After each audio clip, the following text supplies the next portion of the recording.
Hello students, आज की class में हम स्टडी करने वाले हैं कुछ टेम्परेचर्स के बारे में बात करेंगे। टेम्परेचर्स की कौन कौन सी यूनिट्स होती हैं, उन्हें कैसे हम एक दूसरे में चेंज कर सकते हैं, और हम फिजिकल स्टेट्स की बात करेंगे। क्या one physical state to other में कैसे चेंज कर सकते हैं। तो आइए हम पहले बात करते हैं टेम्परेचर्स से। Units of temperature,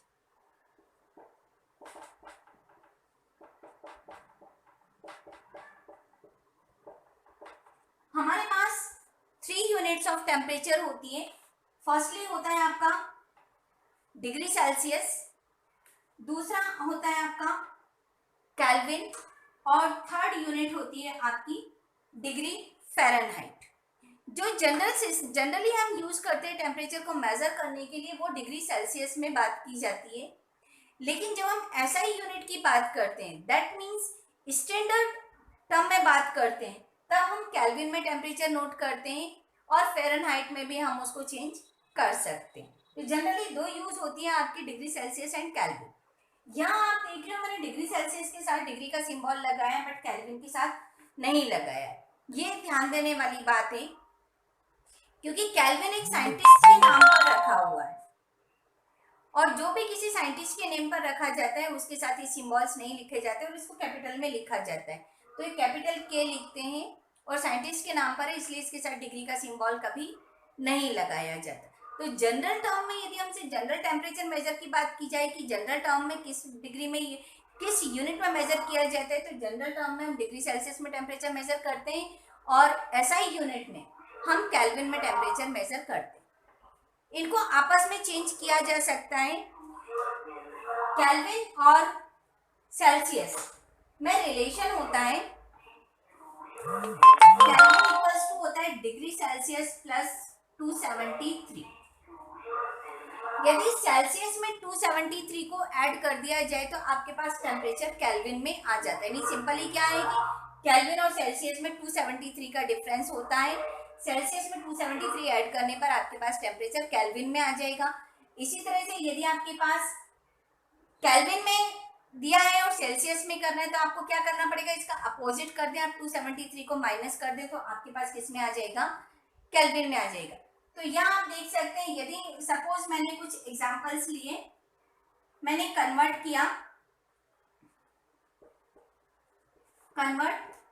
15 degree Celsius to kelvin, तो मैं क्या करूंगी, kelvin equals to degree Celsius plus 273, 15 plus 273, 53882 kelvin. जो मेरा 15 डिग्री सेल्सियस था, केल्विन में कन्वर्ट किया तो कितना आया, 288। इसी तरह से हम बॉइलिंग पॉइंट ऑफ वाटर की बात करें कि केल्विन में कितना होगा। हमें मालूम है कि वाटर 100 डिग्री सेल्सियस पर बॉइल होता है, तो हम कन्वर्ट कर दें, convert 100 degree Celsius to kelvin. कितना करोगे, K equals to degree C plus 273, 100 plus 273, that mean 373 kelvin is the boiling point of water in the kelvin. क्योंकि कई बार आपसे केल्विन में पूछा जाता है, या कुछ एमसीक्यूज टाइप के क्वेश्चंस होते हैं, तो आपको केल्विन में भी दिया जा सकता है आंसर, आपको डिग्री सेल्सियस में भी दिया जा सकता है, तो आपको दोनों में वैल्यू मालूम होना चाहिए। यदि हम बॉइलिंग पॉइंट ऑफ वाटर की बात करते हैं तो डिग्री सेल्सियस में 100 डिग्री सेल्सियस होता है और केल्विन में 373 केल्विन होता है।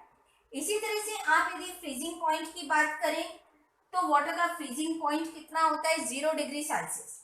0 डिग्री पर वाटर फ्रीज हो जाता है। तो 0 डिग्री सेल्सियस को आप यदि केल्विन में कन्वर्ट करेंगे तो हम यहाँ कितना लिखेंगे, 0, और कितना आ जाएगा आपके पास, 273। दैट मीन्स वाटर का जो फ्रीजिंग पॉइंट है केल्विन में कितना आएगा, 373 केल्विन।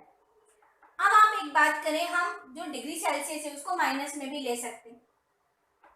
यदि आप माइनस में लेते हैं तो हमको साइंटिस्टों ने बताया हुआ है कि यदि आप टेम्परेचर कम करते जाते हैं सेल्सियस का, तो सबसे लोएस्ट टेम्परेचर होता है -273 डिग्री सेल्सियस। अभी तक इससे कम टेम्परेचर नहीं किया जा सका है। इस टेम्परेचर को एब्सोल्यूट टेम्परेचर बोलते हैं। दैट मीन्स इस टेम्परेचर पर कोई भी सब्सटेंस सॉलिड में कन्वर्ट हो सकता है। ऐसा कोई भी सब्सटेंस नहीं है जो इस टेम्परेचर तक आकर सॉलिड में कन्वर्ट ना हो पाए, सॉलिड में कन्वर्ट हो जाता है। तो इस टेम्परेचर को हम एब्सोल्यूट टेम्परेचर बोलते हैं। यदि इसे आप केल्विन में कन्वर्ट करते हैं -273 टू केल्विन, तो आपके पास केल्विन में कितना आएगा, -273 प्लस 273, दैट मीन्स 0 केल्विन। इससे आप ये प्रूफ कर सकते हैं कि केल्विन में कभी भी टेम्परेचर नेगेटिव नहीं होता। ठीक है ना, आपसे क्वेश्चन में पूछा जाता है कि प्रूफ करिए केल्विन में टेम्परेचर नेगेटिव क्यों नहीं होता। तो यदि आप सेल्सियस में बात करते हैं तो -273 से लेस टेम्परेचर पॉसिबल नहीं है, और यदि इसे आप केल्विन में कन्वर्ट करते हैं तो लीस्ट वैल्यू आती है आपकी 0। यदि आप इससे भी कम टेम्परेचर करते तब जाके आपका केल्विन नेगेटिव आता, बट इससे लीस्ट वैल्यू पॉसिबल ही नहीं है, इसलिए आपका जो केल्विन का टेम्परेचर है कभी भी 0 नहीं आता। तो केल्विन में आपको दो बातें याद रखने वाली बातें, पहला केल्विन के साथ कभी डिग्री सिंबल नहीं लगाया जाता है क्योंकि एक साइंटिस्ट के नाम पर रखा हुआ सिंबल है, और दूसरा केल्विन का टेम्परेचर कभी भी नेगेटिव नहीं होता। फ़ारेनहाइट है, सेल्सियस है, इनमें टेम्परेचर नेगेटिव होता है, बट केल्विन का टेम्परेचर कभी नेगेटिव नहीं होता। ये दो बातें आपको ध्यान रखनी है। ठीक है, तो ये तो आपने रिलेशन देखा केल्विन और सेल्सियस का। अब हम देखते हैं फ़ारेनहाइट का। थर्ड यूनिट आपके पास फ़ारेनहाइट भी बताई है मैंने।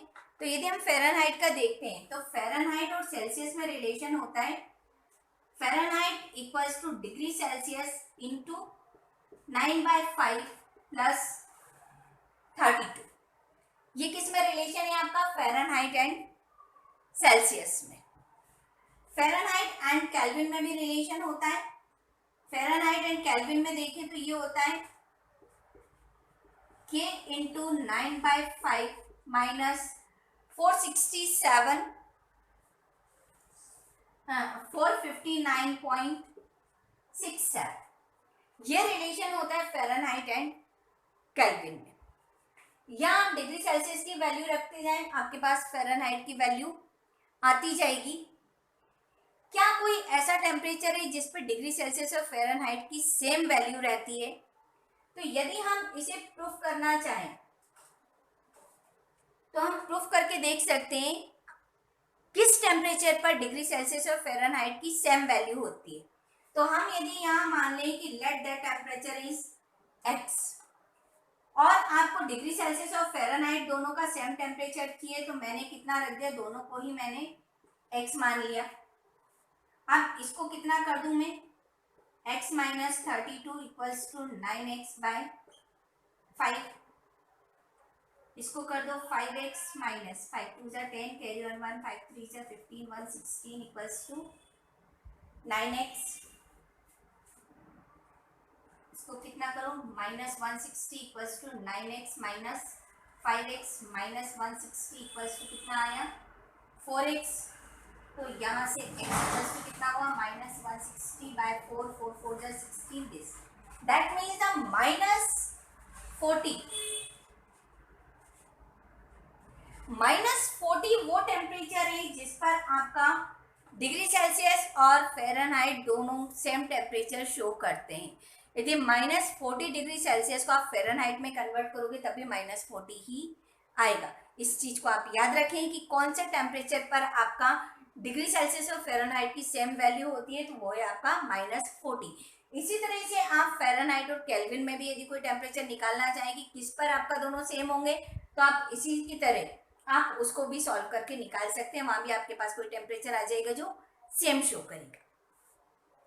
आइए अब हम बात करते हैं कि क्या आप one physical state to other physical state में चेंज कर सकते हैं। तो हम बात करते हैं अब चेंज ऑफ स्टेट।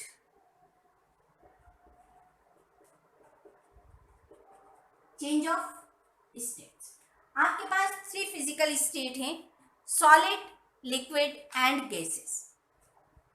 हम पहले सॉलिड की बात करें, कि एग्जांपल लेकर चलें। सपोज आपके पास आइस है, ठीक है।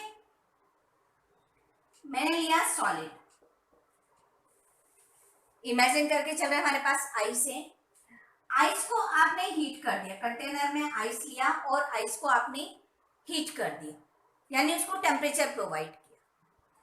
तो आइस को हीट करने पर क्या होगा,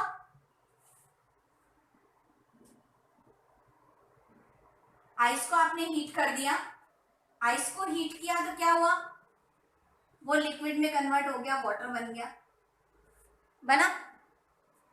इस वाटर को आपने फिर से हीट किया, अब क्या हुआ, ये वेपर्स में बनना स्टार्ट हो गया, इसकी वेपर्स बनने लगी, ये गैस में कन्वर्ट हो गया, यानी उसकी वेपर्स बन गई। तो आपने क्या देखा, यदि आप टेम्परेचर प्रोवाइड करते हो, हीट करते हो, तो पहले सॉलिड से लिक्विड बनता है, लिक्विड से गैस बनता है। चलिए इसका उल्टा करते हैं। आपके पास वाटर वेपर्स है, आपने एक कंटेनर लिया, उसमें वाटर हीट कर रहे हैं, बट हीट करते टाइम आपने उसको ढक दिया, कवर कर दिया, तो आप क्या देखोगे, उसके जो कवर पर वाटर वेपर्स कलेक्ट होंगी और वो वापस से वाटर में गिरेगी, या आपने इस गैस का टेम्परेचर कम कर दिया। यदि आप टेम्परेचर कम करोगे, ठीक है ना, गैस का टेम्परेचर आपने कम कर दिया, गैस का टेम्परेचर कम किया तो ये काय में कन्वर्ट होगा, लिक्विड में, और इस लिक्विड का टेम्परेचर आपने और भी कम कर दिया, दैट मीन्स इसे ले जाके यदि आपने फ्रिज में रख दिया तो वो क्या हो जाएगा, सॉलिड हो जाएगा। तो आप देखते हो कि यदि आप टेम्परेचर इंक्रीज करते हो तो सॉलिड से गैस की तरफ जाता है, वही यदि आप टेम्परेचर डिक्रीज करते हो तो कहाँ आता है, गैस से सॉलिड की तरफ आता है। यहां मैं आपको एक चीज बताना चाहूंगी, एक छोटी सी टर्म होती है गैस एंड वेपर, ठीक है ना। वैसे तो इसमें स्लाइटली डिफरेंस होता है गैस एंड वेपर में, पर डिफरेंस ये है कि जो ऑर्डिनरी टेम्परेचर पर गैसेस स्टेट में, जैसे नाइट्रोजन, ऑक्सीजन, इन सबको हम गैस ही बोलते हैं, लेकिन जो ऑर्डिनरी टेम्परेचर पर लिक्विड में या सॉलिड में सब्सटेंस होते हैं और उनको टेम्परेचर प्रोवाइड करने पर वो यदि गैसेस में कन्वर्ट होते हैं, तो उस टाइम हम वर्ड गैस यूज ना करके वेपर्स यूज करते हैं। जैसे वाटर को यदि हीट किया और वो वेपर में कन्वर्ट हो रहा है तो उसको हम वाटर वेपर्स बोलते हैं, गैसेस नहीं बोला जाता है। तो गैसेस उन सब्सटेंस को बोला जाता है जो ऑर्डिनरी टेम्परेचर पर ही गैस में होते हैं, उन्हें गैस कहा जाता है, और यदि आप टेम्परेचर प्रोवाइड करने के बाद गैस में कन्वर्ट कर रहे हैं तो उनको वेपर्स कहा जाता है। तो एक फैक्टर स्टेट को चेंज करने के लिए टेम्परेचर होता है कि यदि आप टेम्परेचर चेंज करते हैं तो स्टेट चेंज हो जाती है, और दूसरा फैक्टर होता है प्रेशर। पहला फैक्टर क्या था आपका,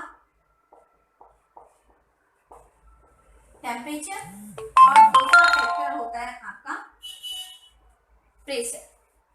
प्रेशर के लिए भी आप देख लें, सपोज ये कंटेनर है, इसमें बहुत सारे गैसेस पार्टिकल्स फिल हैं और आपका पिस्टन यहां पर है। थोड़ी देर के बाद आपने क्या किया, पिस्टन को प्रेस किया, दैट मीन्स आपने प्रेशर इंक्रीज किया। प्रेशर इंक्रीज किया तो पार्टिकल्स पास पास आ गए। अभी जो पार्टिकल आपके गैस में थे, ये पार्टिकल किस में कन्वर्ट हो गए, लिक्विड में। आपने प्रेशर और ज्यादा अप्लाई किया, अब आपने इतना कर दिया, तो अब क्या होगा, पार्टिकल्स बहुत ही ज्यादा पास में आ गए और अब ये किस में कन्वर्ट हो गए, सॉलिड में। दैट मीन जितना ज्यादा प्रेशर अप्लाई करेंगे पार्टिकल्स उतने ही ज्यादा क्लोज टुगेदर आते जाएंगे और सब्सटेंस आपका सॉलिड में कन्वर्ट हो जाएगा। तो प्रेशर यदि ज्यादा अप्लाई किया तो सॉलिड होगा, प्रेशर कम लगाया तो डिपेंड करेगा कि वो लिक्विड स्टेट में है कि गैसेस स्टेट में। तो यह दो फैक्टर है, पहला आपका टेम्परेचर, दूसरा आता है प्रेशर। यहाँ आप ऑब्जर्व कर रहे होंगे कि यदि हम टेम्परेचर इंक्रीज करते हैं तो गैस आती है, जबकि प्रेशर इंक्रीज करते हो तो सॉलिड स्टेट आती है, दोनों एक दूसरे की अपोजिट चलती है। तो ये दो फैक्टर है जिससे हमारी ये फिजिकल स्टेट एक दूसरे में कन्वर्ट हो सकती है। सॉलिड लिक्विड गैस में तो कन्वर्जन हो गया, इनको हम कुछ नेम भी देते हैं, वो नेम हम यहाँ देख लेते हैं। क्या कहा जाता है जब हम सॉलिड से लिक्विड में कन्वर्ट होते, एक सॉलिड लिक्विड में आ रहा है, यहाँ आप देखें ये है सॉलिड। सॉलिड को यदि मैं लिक्विड में कन्वर्ट कर रही हूँ तो इस स्टेप को बोला जाता है मेल्टिंग। मेल्टिंग या फ्यूजन भी कहा जाता है। सॉलिड से लिक्विड में कन्वर्ट होना ये कहलाता है मेल्टिंग या फ्यूजन।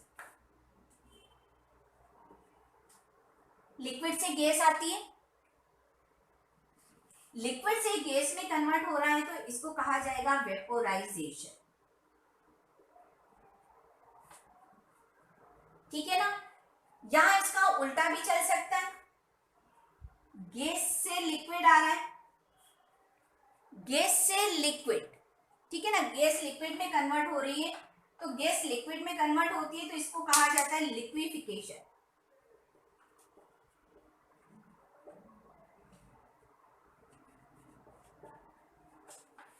लिक्विफिकेशन। और यहां आपका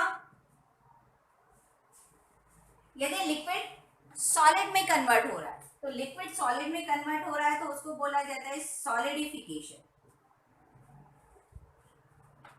एक आपके पास स्टेट ये भी हो सकती है सॉलिड गैस में कन्वर्ट, यानी सॉलिड से लिक्विड नहीं आ रहा, सॉलिड डायरेक्टली किस में कन्वर्ट हो रहा है, गैस में। यदि सॉलिड गैस में कन्वर्ट होता है तो इसे कहा जाता है सब्लिमेशन। क्या टर्म यूज करते हैं, सब्लिमेशन। सिमिलरली आपके पास गैस भी डायरेक्टली सॉलिड में कन्वर्ट हो सकती है, इस स्टेप को भी हम बोलते हैं सब्लिमेशन। यानी डायरेक्टली सॉलिड टू गैस या गैस टू लिक्विड आता है तो उसे कहा जाता है सब्लिमेशन। तो इन टर्म्स को आप याद रखेंगे, सॉलिड से लिक्विड मेल्टिंग या fusion, liquid to gas vaporisation and gas to liquid liquefaction, solid to gas और गैस टू सॉलिड सब्लिमेशन। इस तरह से ये हमारी चेंज होती है। अब हम कुछ बात करते हैं, आपके पास एक कंटेनर में कुछ आइस है, उस आइस के कंटेनर को आपने लेकर बर्नर पे रखा और आपका बर्नर जल रहा है। ये आपके पास कंटेनर है, इसमें आपने बहुत सारे आइस पीसेस रखे हुए हैं और यहाँ आपने एक बर्नर लगा दिया, इसमें आपने एक थर्मामीटर भी लगा दिया टेम्परेचर को नोट करने के लिए। अब क्या होगा, जैसे आपने ये बर्नर चलाया है थर्मामीटर का टेम्परेचर इंक्रीज होने लगेगा और एक कंडीशन ऐसी आएगी जब ये इंक्रीज होना रुक जाएगा, ठीक है, और आपका बर्नर कंटिन्यू जल रहा है। यहां पर क्या होगा, यानी आपका टेम्परेचर इंक्रीज नहीं हो रहा बट कंटिन्यूसली आप हीट दिए जा रहे हैं। वहां पर क्या होगा, आपका जो ये आइस है ये वाटर में कन्वर्ट होना शुरू हो जाएगा। उस कंडीशन में आपके थर्मामीटर का टेम्परेचर राइज नहीं होगा। वो कितना शो कर रहा है अभी, 0 डिग्री। जब आपने थर्मामीटर को आइस पे रखा था तभी वो 0 डिग्री शो कर रहा था, और जब आपका बर्नर जल रहा है और आइस मेल्ट होना स्टार्ट हो गया है तब भी थर्मामीटर कितना शो कर रहा है, 0 डिग्री। यानी क्या कि आपका बर्नर जल नहीं रहा है, जल रहा है, कंटेनर को हीट प्रोवाइड हो रही है लेकिन टेम्परेचर इंक्रीज नहीं हो रहा है। इस टाइप की हीट को हम कहते हैं latent heat. Latent heat that means आप किसी सब्सटेंस की स्टेट को चेंज करने के लिए उसमें हीट प्रोवाइड कर रहे हैं, जिससे उसकी स्टेट तो चेंज हो रही है बट टेम्परेचर चेंज नहीं हो रहा। क्यों? क्योंकि जो हीट प्रोवाइड की जा रही है वो पार्टिकल्स के बीच का फोर्स ऑफ अट्रैक्शन ब्रेक करने में यूज हो रही है, उसकी काइनेटिक एनर्जी चेंज करने में नहीं। पार्टिकल्स के बीच के फोर्स ऑफ अट्रैक्शन को ब्रेक करने के लिए यूज हो रही है, इसलिए इसका टेम्परेचर चेंज नहीं हो रहा और आपको टेम्परेचर चेंज होता हुआ नहीं दिख रहा। दैट मीन जो हीट प्रोवाइड हो रही है वो हिडन है, इसीलिए इसको बोला जाता है लेटेंट, क्योंकि लेटेंट मीन्स होता है हिडन। तो इस तरह की हीट को बोला जाता है लेटेंट हीट। दैट मीन्स जो हीट आप किसी सब्सटेंस को प्रोवाइड करते हैं जिससे वो one state to other state तो चेंज होता है बट टेम्परेचर उसका कांस्टेंट बना रहता है, उस हीट को हम लेटेंट हीट बोलते हैं। लेटेंट हीट टू टाइप की होती है। फर्स्ट होती है आपकी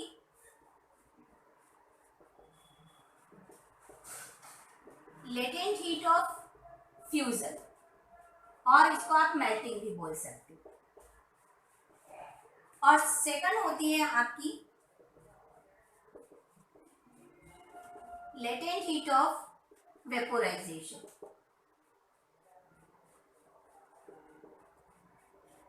फ्यूजन दैट मीन्स मेल्ट होना। मेल्ट कौन होगा? सॉलिड सब्सटेंस मेल्ट होगा। तो 1 kg सॉलिड सब्सटेंस को उसके लिक्विड में, कंप्लीटली लिक्विड में कन्वर्ट होने के लिए जितनी उसको हीट प्रोवाइड की जाती है उसे उसकी लेटेंट हीट ऑफ फ्यूजन बोला जाता है।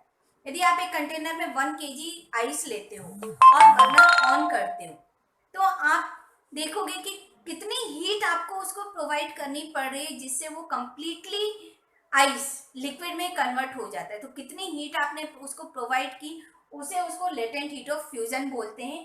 तो वाटर के लिए यानी latent heat of fusion of ice ये होती है 3.34 into 10 to the power 5 joule per KG.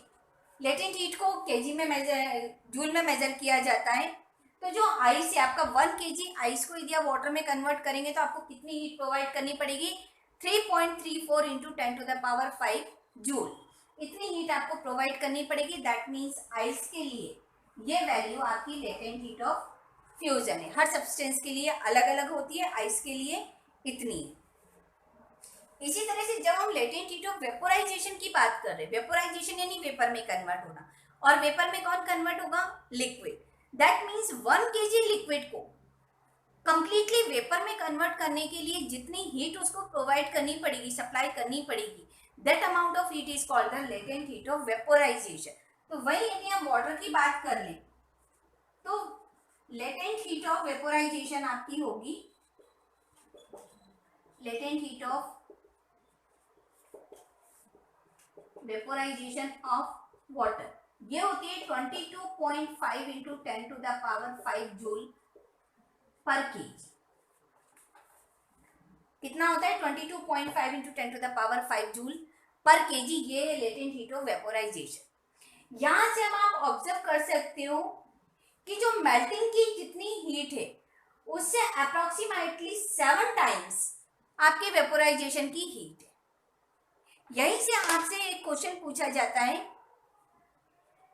यदि हमें कुछ बर्न हो जाता है, हम जल जाते हैं, एक तो यदि हम बॉइलिंग वाटर में अपना हाथ डाल देते हैं, बॉइलिंग वाटर से यदि आप जलते हैं, दूसरा यदि आप स्टीम से जलते हैं, ठीक है ना, बॉइलिंग वाटर से यदि आप जलते हैं, स्टीम से जलते हैं, तो आपको किस में ज्यादा जलन फील होगी, किस में ज्यादा सीवियर बर्न होगा? तो सीवियर बर्न होगा आपका वेपर से जलने पर, यानी जो स्टीम से आप जलते हैं उसमें सीवियर बर्न होगा। क्यों? क्योंकि वेपर में as compare to boiling water कितने पर बॉइल हो जाता है? 100 डिग्री सेल्सियस पर। लेकिन जो आपकी वेपर्स बन रही है वहां उसके कंपेयर में कितनी ज्यादा हीट है? 22.5 into 10 to the power 5 joule. इतनी लेटेंट हीट ज्यादा है, इसलिए इतनी ज्यादा हीट आपकी बॉडी के कांटेक्ट में आएगी, इतनी हीट वो आपकी बॉडी से लेने की कोशिश करेगा, इसलिए आपकी बॉडी पर ज्यादा सीवियर बर्न फील होता है। किससे? स्टीम से as compare to boiling water. एक और एग्जांपल देखते हैं। यदि हम अपने हाथ पर कोई भी स्प्रिट लगाते हैं, लाइक आप नेल पेंट रिमूवर लगा लें या कोई स्प्रिट लगाएं, तो आप देखते हैं कि आपको काफी ज्यादा कूलनेस फील हो रही है। वो कूलनेस इसलिए फील होती है कि वो सब्सटेंस लिक्विड है और वो वेपर में कन्वर्ट होना चाह रहा है। वेपर में कन्वर्ट होने के लिए उसको हीट चाहिए, और वो हीट कहाँ से लेगा? आपकी बॉडी के जिस पार्ट पर, यदि आपने अपने हैंड पर लगाया तो उसके आपके हैंड से वो उतनी हीट को एब्जॉर्ब करके वेपर में कन्वर्ट होगा, यानी लेटेंट हीट जितनी हीट वो अपने हैंड से लेगा और वेपर में कन्वर्ट होगा। दैट मीन्स आपके उस बॉडी पार्ट की हीट कम हो जाएगी और आपको कूलनेस फील होगी। तो ये कुछ एग्जाम्पल हैं जो हमने लेटेंट हीट से रिलेटेड स्टडी किए, और भी कुछ एग्जाम्पल्स हो सकते हैं। तो आई होप आपको लेटेंट हीट वाली बात अच्छी तरह से समझ में आ गई होगी। लेटेंट हीट यानी हीट सप्लाई कर रहे हैं बट टेम्परेचर इंक्रीज नहीं हो रहा है। तो कितनी लेटेंट हीट कहाँ पर यूज होती है उसके अकॉर्डिंग ही हम बहुत सारे क्वेश्चंस के आंसर दे सकते हैं कि किससे हमें ज़्यादा सीवियर बर्न होगा, कहाँ पर कूलनेस फील होगी, कूलनेस हो रही है तो क्यों हो रही है। ये सारे क्वेश्चंस के आंसर हम लेटेंट हीट के बेसिस पर प्रोवाइड कर सकते हैं, आंसर्स दे सकते हैं। आई होप आपको वीडियो पसंद आया है। Thank you for watching.